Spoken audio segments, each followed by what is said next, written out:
What's going on, y'all? Happy Tuesday. It is the man, the myth, and the legend. Yes, that's me, King Will. And it's your girl, Jess, and we're here on this beautiful Tuesday, and we have a special guest. Absolutely. We have a special guest at the Buzzer Sports Show. We have Mr. Willie Gary. We thank you for joining us. How you doing, my man? Man, Absolutely. I'm doing awesome. Happy to be here. I'm excited about the podcast for tonight. Absolutely, man. Thank you for coming. We definitely appreciate you for coming. So, first of all, when we start off is we like to give our guests their flowers. So, Mr. Gary, let's start off. Tell us a little bit about yourself, how you get started, and how you rose up in the ranks and everything. Let us know. Well, hi, Willie Gary. I'm originally from Valdosta, Georgia. Played at Valdosta High School throughout my career. I started a couple years. We always wanted to wear that black and gold. That was the key to start. To be a starter. And from there, I got a scholarship at the University of Kentucky. Started all 4 years at the University of Kentucky. That was the Hal Mummy days. We threw the ball around a lot with Tim Couch and all those guys. And then from there, got a shot in the NFL with the St. Louis Rams. So I was there for approximately about a year and a half. And then from there, I went from arena football with the Georgia Force here in Atlanta. I moved to Atlanta in 2003. Played with the Georgia Force for 6 years, and then got into coaching. I coached arena football. I coached collegiate football at Clark Atlanta University, North Gwinnett High School, Shiloh High School, and then I landed back at Berkmar High School for the last 10 years now. I did 7 coaching and 3 as the athletic liaison for the last couple of years. So, absolutely. Nice. So, which hat you like the most? Is it the football hat, the coaching hat, or the athletic liaison hat? Which one you like the most? Man, I love football, man. So I'm gonna put it like this. Playing was awesome, but I deep down inside, coaching is my thing. That's where I thrive. So I got to make a decision here soon. I'm gonna go, whether I go all the way in administration, go back to the coaches, right? My daughter's a senior in high school, so I got the lead way to do whatever I need to do. So, absolutely. But we'll see. But hey, coach, football is my love. Football has opened a lot of doors for me, and I have made a lot of friends and built a lot of relationships. So, absolutely. So, what do you think is because you was with the St. Louis Rams, right? Correct. Yes, and you was in that game, right? The infamous Tom Brady game, or am I wrong? Yeah. No, you're right. I mean, when he came, Tom Brady first Super Bowl win. Yeah. Super Bowl win. I don't want to bring bad memories. Super Bowl 36. They kicked the game with a field goal. We were 14-point favorites and all that good stuff. The greatest show on turf. Yeah, greatest show on turf. You can go all the way back to Deflate and Femin Walk. Yes, I was in the middle of all that mess. So what would you say? Who do you think is the because I'm obviously never will be a football player, never will be in NFL, but you was there. So you were a safety, am I correct? Yes, I was. Yes. Did you have to try and tackle Marshall Faulk? 100%. And did you? But be honest with you, I'm be totally honest with you. Nobody could touch Marshall Faulk. Facts. I mean, no. So Marshall Faulk did not get tackled in practice. Oh, he did. Okay, absolutely. He did not get tackled in practice. So you could tag off on Marshall Faulk. Okay. You were not tackling Marshall Faulk. Facts. And Okay. I'll be honest with you, it was so crazy where if it was a contact drill where we were going to go a little bit somewhat live, keep because we'll wrap up, throw it up, keep each other up. They would take Faulk out of practice and put it back up, running back in.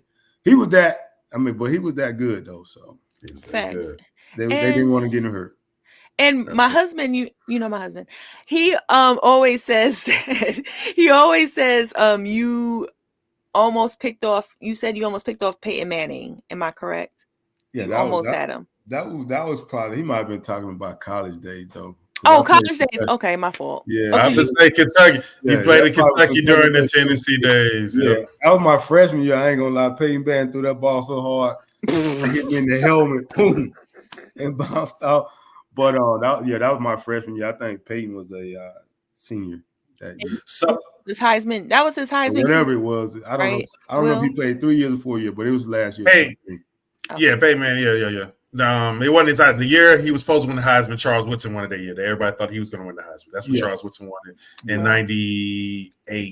Yeah. 98. So from all your years of playing high school ball, college ball, professional ball, in your eyes, what is the best athlete you've ever seen in your eyes? Like I always hear people say it's different when you see it on TV from when on the field. Who's the best athlete you ever seen? Man, I ain't gonna lie, man. I gotta give it to Vic. I was on the field with Vic. Oh wow! Like I actually got in the game that game. I think because I played a lot of special teams, and I was my rookie year, and we ended up jumping out on the Falcons at home. And so I think Vic that might have been his rookie year. I don't even think Vic started. I can't remember exactly. But anyway, Vic was in the game, and I was in the game. I was like, God, like I never seen any kind of speed like that ever. So I would say Michael Vick was the best athlete for sure. Oh, that's nice. Hands down. He's special for a reason. Yes. So have you ever seen not over Randy Moss? I like people like to compare Vic to Moss. Have you ever get a chance to see Randy Moss run live? Live. I don't remember playing Minnesota though. I don't think we played him while I was there. But I'm sure Moss was, of course, he was a monster too as well. Though. Oh yeah. That's what's up. So what do you think is I know you say you love coaching, and you know, you and my husband have that in common. Y'all both love coaching. Yeah. And the fact, do you think what's the biggest challenge of coaching these young knuckleheads? Oh man. Shoot, social media is crazy though. But I development stage don't. Like when I was a head coach, my thing was to develop the whole person. That means that mentally and physically, I want to develop that child. Meaning that we're gonna work out. I want work ethic. I want all these other things. But on the mental side, I want you to get ready to become a young man. And then I still the yes ma'am, no sir. Respect was one of my biggest things. So. Man, now with all that said, these kids looking on the phone and they think that they're supposed to be like this and like that. Social media is such a big present, whether it could be good or bad. I know as my last few years, it's like, man, what are they looking at? Where are they getting this stuff from?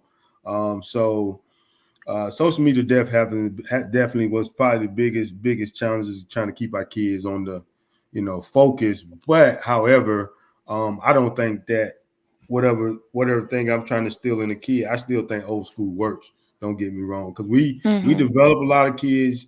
We changed a lot of kids' lives there at Berkmar. So I still continue to pour into the kids. So that hadn't stopped really. I'm not hands on every day. So. And what's your take on NIL? Well, what's college, your personal take? College, I'm good with. I wish it was fair. I wish it was spread out among teams. I wish it was a big pot. Whoever collected whatever money they collected, they would tier it. Basically, tier it, say starter, backup. Third string, whatever you would say, walk on, and just kind of tier it and kind of be fair to everybody. But I get it though. Some names are bigger than other names, and maybe you pay those guys a higher percentage, but let everybody get a piece of the pie when it comes to the collegiate ranking. I think some teams do that. I think I shouldn't have what Shedeur Sanders making. I don't know how many million dollars he's making, and then I have a starting corner that's getting like 10,000. I don't know. I'm just throwing it out there. I think it should be spread for sure. And before high school, I'm not sure about high school yet. I feel like that can. And I know they get it. They're starting to get it too. I just feel like they should have a plan where whatever money they're collecting, they shouldn't be able to touch it till their sophomore year in college or whatever. I don't know. That's understandable. It should be something where they shouldn't hand them $200,000 coming out of high school to sign with Alabama. No. You know what I mean? Yeah. You can give them 200, but get what? You might touch 10,000 the first year, might give you 20 the second year, and then if you're responsible enough, then we'll let you do it. Because I don't know. It just feel like it's gonna it could get out of hand if we don't get it under control. It will absolutely get out of hand. I am a big college fan. I've been a college football fan for years, so I know how it is. These players have been getting cheated, gypped. Y'all been getting done, 100%. Not getting a piece of the pot for years. The problem is, I think where people are getting confused is it shouldn't be NIL. We still get the NCAA to pay these players, other people to pay these players instead of these universities that really be making that real money. Right. I've told people the NIL money is still probably a quarter of how much money gets to be rolling through college football. 100%. And you playing in the SEC in Kentucky know how serious it is in the South. That's cool. In the South. The money that they're making in NIL, that $1.2 million is a drop of a bucket of how much money Colorado is making right now. You got off the door. 100%. You think about this too, and I don't know if y'all been to Falcon game yet. We're not really filling it up, right? And that's a $1 million, billion. I don't know what kind of interest that is, but if you go to some of them big time colleges, they filling it up every home game. Jumping. And so they're making a lot of money. So you're right. I tell people this. NFL teams are owned by billionaire owners. A billionaire owner will not make 100,000 seat stadium because he know he can't fill it. Right. Go look up these college football stadiums. NFL stadiums can't make these numbers up. Michigan is like 100,000. Tennessee 100,000. Georgia's like 92, I believe. NFL stadiums don't do that. It's so much money rolling in college football. And like you said, in the high school level, I agree with you because now I think what's going on is we're now turning a sport that is used to being fun into a business way too early. You have kids in park and recreation now trying to get their social media boosting up because what people don't understand, it's not the schools paying this money. It's not a fair system, like you said, because it's all about what your image does to bring attention to my product and money. Right. And if you don't have an image, you're not getting money. So now that's why these kids are now in these rec leagues worrying about how many Instagram followers they have instead of working hard on their game. And that's why I think we have a problem, man. 100%. I agree on that. I totally agree on that, man. So we'll see. I'm sure that NCAA they're trying to come back and regulate some, but they're gonna do something. Because that's why Nick Saban left, right? Yeah, he didn't. Nick Saban didn't want no part of that. What people don't understand, it started a long time ago. It started with Roy Williams in North Carolina, Jay Wright at Villanova, Nick Saban, Mike Krzyzewski. Notice all these old school coaches were leaving because they know what was about to happen. Right. They did. Yeah. So, but let me ask you then, Coach, with kids now being more worried about their image, it seems to be because now, back in our days, it used to be, you couldn't get that bag till you got the pro, really. The true bag was a pro. Now you get the bag as early as high school. What tactics are you using to try to ring in kids to get them to focus, to understand you can get the bag, but you got to work hard first? How are you getting that, especially being old school style? But what the deal is that it don't change because if you don't sit your butt down in that classroom and open that book and do that work, you ain't getting it anyway. You got them, you know what I'm saying? So to get to college, you got to take care of your education first. So we still can hold it out against the high school kids. Like if you don't take care of business in the classroom, you can't get this money. But just say I got a kid that really needs, like his family really struggling, you can use that as motivation. Like, look, man, I know it's a hard time at the house, so let's get in here and get these books. Let's make sure we're working hard because just you posting on this, that don't mean that. I can say you can have an offer. They can offer you, but verbally, but that don't mean that. If you don't perform, there's a big time school will snatch that offer back so fast as they offer it to you, they'll snatch it back. So it's still things that you have to tell them the real when it comes to all that stuff. Yeah, you can get the bag, but you still got to get your education. You still got to be working your butt. You got to be working your tail off. You got to be doing the extra. If you want that bag, you got to be doing something other people ain't doing. Then you got to put it on tape. Right. And then when you put it on tape, you'll have the opportunity to get that bag. It ain't no shortcuts, regardless of the fact. So you still can motivate. But you still can use that bag as motivation. Because we got some kids like at the school now. We got DN like 6'4", good 250. Like But he, we're trying to get him to understand you ain't gonna get nothing till you take care of this schoolwork. So yeah, it's there. We gotta use it how we need to use it. Absolutely. It seems like we might have lost Jess on our field, but that's okay. Out. But that's okay. We'll continue on. But all right, to pivot a little bit. So when you started playing, when did you realize you had the talent that you think you could make it to the professional level at least? Or at least let's say high college football level ball? Well, I don't even start with high school. I'm gonna keep it real with you. Even at Valdosta High School, all I cared about at the moment at that time was because the tradition was so heavy. All I cared about was I want to be a starter on Valdosta High School because it was hard to be there. So if you could start 1 year, you're doing good. I started 2. So once I got there and I was taking care of business with my grades, they said, "Oh, you pretty good. You might have a chance to go to college." I didn't realize that I probably could get a chance to get a scholarship probably to my late junior year, to be honest with you, because that wasn't the goal. I mean, the goal was just to get on the field because it was hard. And so once I got to, so I ended up, getting the interest and realized taking a visit. Okay, committed to Central Florida first, but then Kentucky came in late because Hal Mommy was at VSU, and he came and got me. And so I said, okay, Coach, I'm gonna come up there with you, Kentucky. If I lost the guy, blah, blah, blah.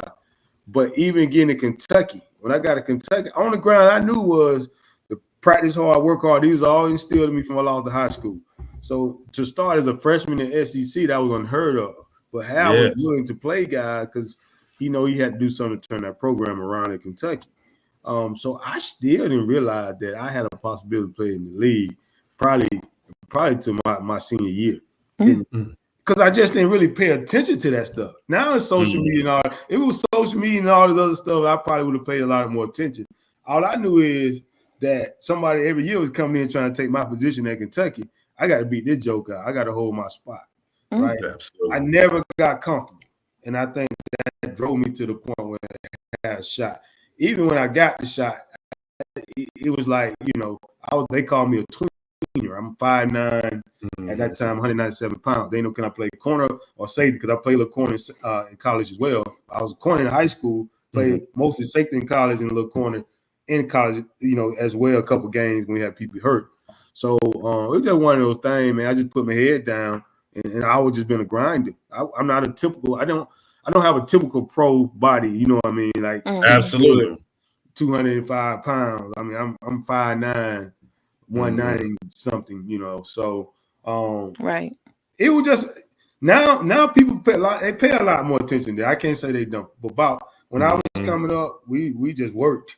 And when it came and fell, it fell in line. Then when we just try to reap the benefits when we could get them. Tell me, because I know the contracts back then were like way different than it is now. Can you give our viewers on like the difference in contracts were? I mean, I was low man on total pole now. That's true. Okay, that's true as well. I don't know what I mean. Kurt Warner and Marshall Falk still making millions of dollars back then. You think so? Well, compared to now. No. Now it's crazy. That's what I mean.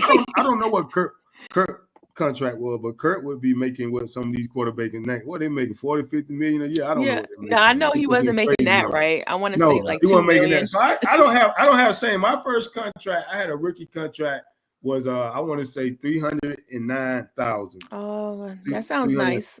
Yeah, I'm just saying though, but I'm the low man on total pole though. Like, that's true. That's true.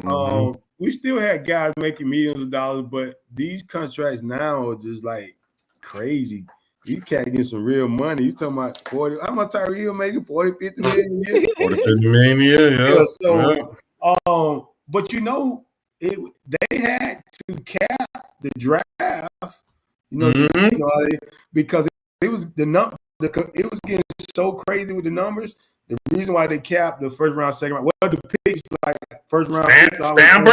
Sam Bradford. What he ended up getting? Something crazy. Sam Bradford, the guy. If I remember right, he was almost getting paid $30 million a year, almost starting off. It was a ridiculous contract, and then that's when the owner said, "We gotta do something. This stops now." Right. And Cam Newton was the first year that got the taste of the draft slot in with the right when you go money. It was first round for a pick, get a certain amount. first round, second. But Sam Bradford, Jamarcus Russell is another one. Had got a big contract out of his rookie. Yeah, he was a buzz though. Yeah, he was a buzz. He got that money though. He got his money. He got his money. Hey, we all know about bad quarterbacks getting money. Let's ask Jess about Daniel Jones. Anyway. But, oh man, This is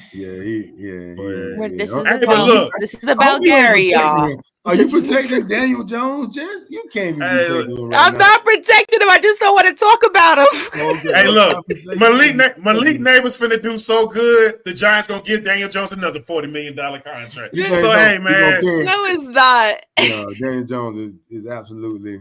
I don't want atrocious. Oh yes, he is. But so, answer your question though, Jess. Answer your question though, yes.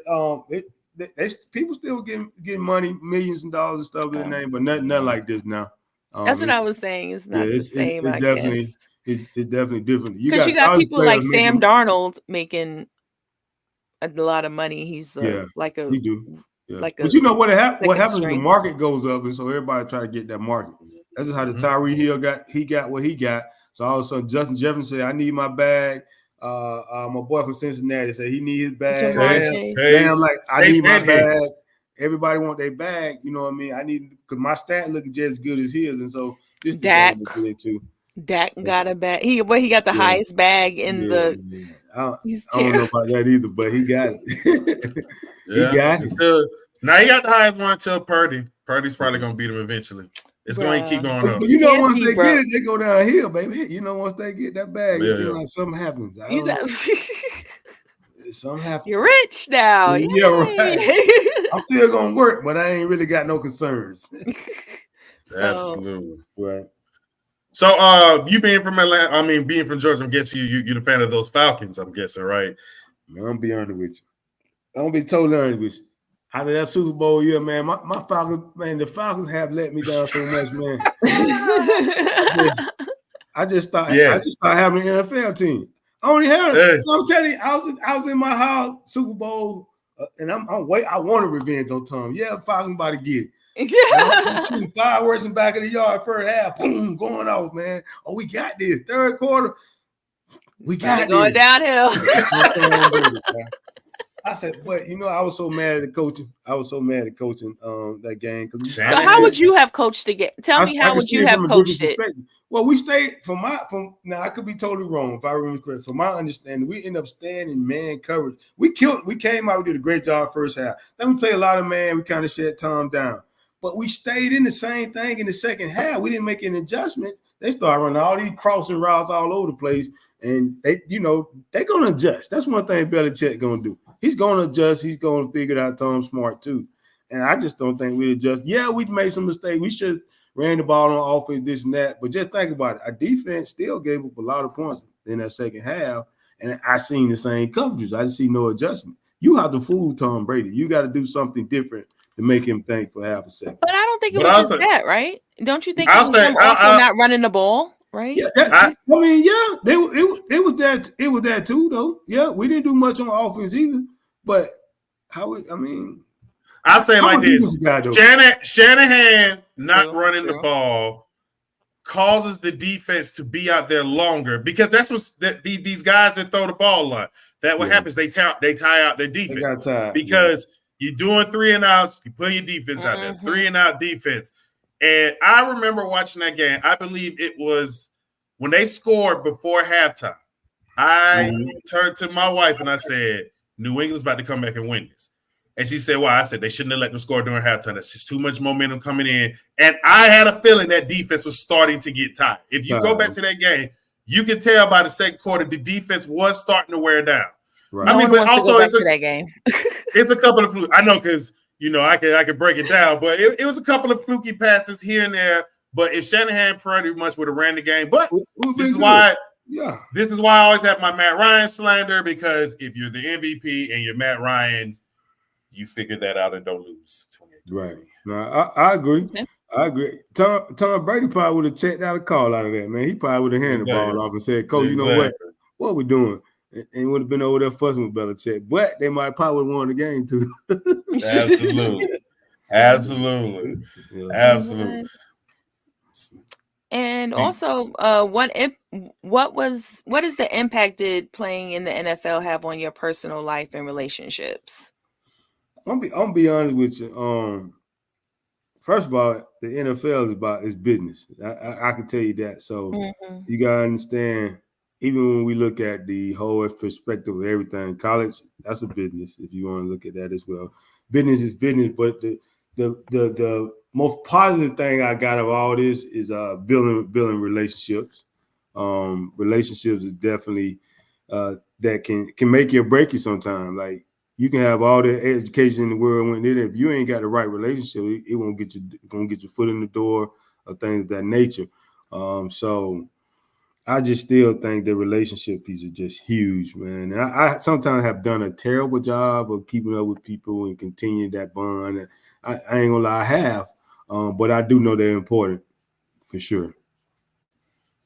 Nice. All right. And then so who was the toughest cover you had in your career, college and NFL? You know what? I'm always start with practice because I'll be honest with you, Torrey Holt was probably one of the toughest. Ooh, nice. NC State. To cover because I'm gonna tell you why. He was way faster than what you thought he would do. He could almost run every route full speed. It's like you know how some receivers have to break down. Torrey was and then be gone. We're like, man, hold on, man. So he baptized when I first got to the league. But I just seen him do it to a lot of guys, and I think they couldn't tell how fast he was moving. He's very deceptive in his speed. So coverage, well, I had to give the Torrey, and I'm gonna give it to those guys because we had a good between Torrey Holt, Isaac Bruce, Oz Hakeem, and Ricky Prohl, but we had some really good receivers. Have you ever went against? Well, y'all didn't go against Denver. Did you go against Denver Broncos? I can't remember. Who you just tell me now. But I'm no, I know it was just funny because you were like, I don't remember. No, did you go against Shannon Sharp? I ain't never get a chance to go against Shannon Sharp. Okay. I was trying to think about the players. Well, I probably had to cut that big joker, man. But Shannon a strong dude. Which gave me a question. What was one of your toughest tackles then? Who was the toughest person you may have to tackle?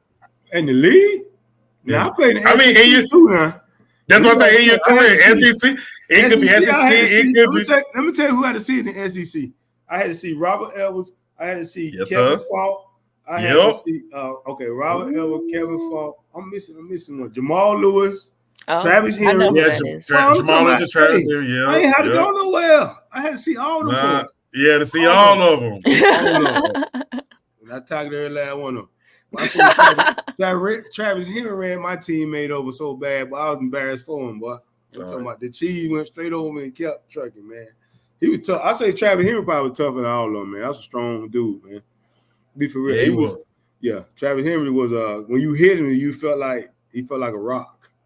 Nice. And so even in the league, I think Travis Henry was the toughest guy to tackle that I had to tackle from the league in college. So for sure. Got it. All right. Now I guess we're gonna wrap it up with this one because I know we got the South Georgia connection. Valdosta, like I said, I'm from Jessup, Georgia. Oh, Jessup. Ain't nothing in Jessup, man. Hey, look at it. Hey, I ain't lying. You know, ain't nothing in Jessup. Hey, there's plenty in Jessup. There's plenty going on in Jessup. We had some pretty good talent, but I mean, we didn't have the talent that Valdosta had. I ain't saying nothing about talent. I'm talking about ain't none of them roles back there. It's small. It's getting there.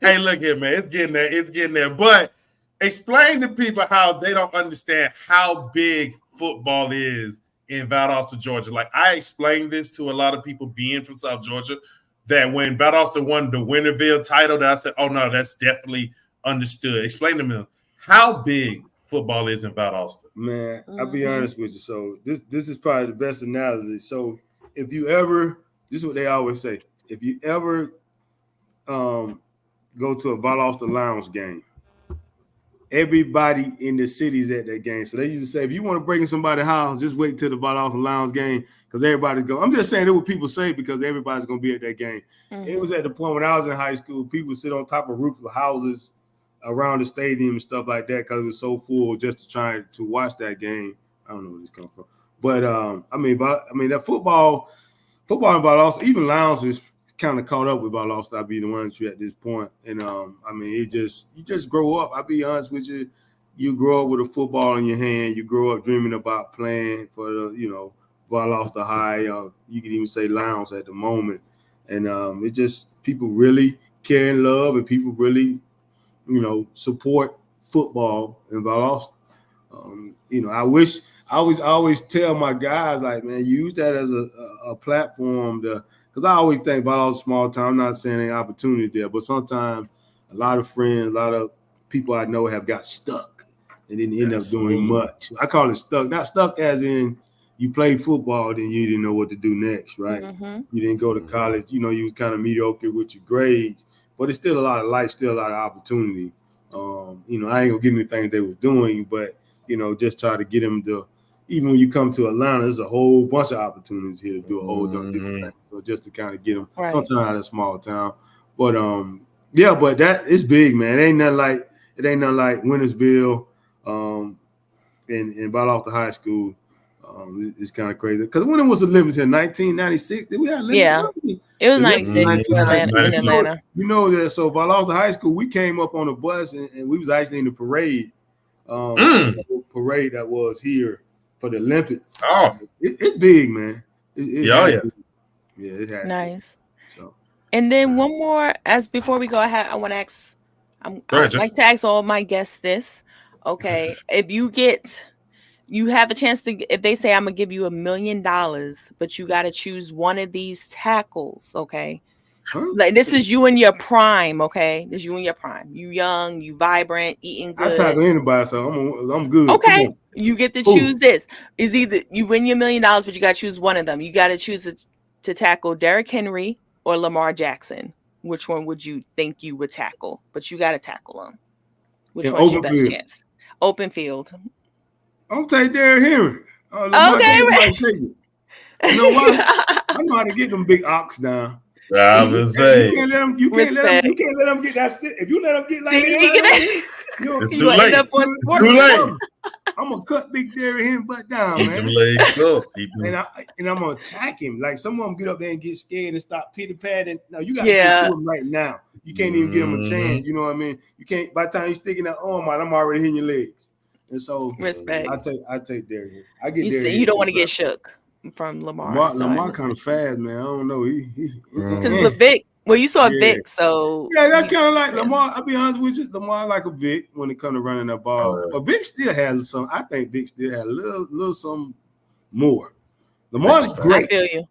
But Vic had a little some, Yeah, no, I feel it's close though. It's close. I can't lie. Very close. Yeah. All right, you know what? And I know this is going to be the last one because I just thought about this one. Because you are a corner. No, I got to ask this because you are a corner. You play defensive backfield. I love asking corners this. Mm-hmm. Who are your top 5 corners of all time? Oh, great question. That was better than mine. That was good. Oh, man. I gotta take Jordan, boy. I'm staying with Champ Bailey now. Oh, okay. Champ fire. I'm gonna tell who y'all. There's Revis. There's Revis Island. There's Revis. So you got Dion, you got Champ, you got Revis, of course Dion was. I mean, you can't leave Dion out. Charles Woodson, Rod Woodson. You can go all the way back to Willie Brown. You got Dion Woodson, Champ Bailey. Keep going. You keep naming. I can't remember. I told you my mind. Let's see. You got what's my boy name? Mel Blunt. I'm going back now. I went back now. If you want me to go a little bit more current, Richard Sherman. Charles Woodson, Rod Woodson, Charles Woodson, Champ Bailey, Dion. That's my top 3. I don't even know if I like David Revis, man. Revis. Yeah. In his time, though, Revis was that guy. They stayed in there for a long time, so I can't hate.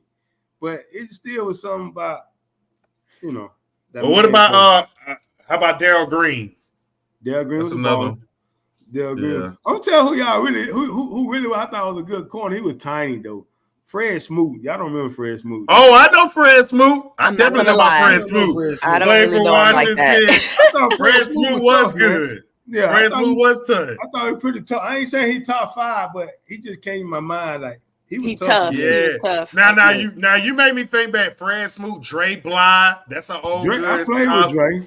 Dre Yeah, didn't want to hit nothing, so I can't, Yeah, Dre didn't like to hit, but Dre would try to get an interception, take it home though. Oh, he'll do that. Yeah, Dre. He definitely do that. I still talk to Dre out of all the people I played with. Really? Still talk here and there. That's good. Oh man, Dre Bly used to be one of my favorite players back in my day. How about Aeneas Williams? Aeneas Williams, that's another one. He played in the league for about 13 years. He played all for Arizona. Yeah. He came to us though. He came to St. Louis last. Yeah. At the end. 2 Last 2 years. You all right. He came in as a man. I was like, I ain't gonna say it that time. I said, how did old man be out here doing this, man? Cause by that time, Neil looked old, man. Yeah, he was old. He's still out there balling though. You know the game. Would Ramsey be in there too, or no? Yeah. Not yet. Yeah. Not yet, right? I would say. I would say he when it's all said and done. Sometimes he takes too many chances. Sometimes, but yeah. Oh, I mean, that's a hard say though. Somebody put theirs down. One put Champ, Dale Green, and Ned Williams, Jack Tatum.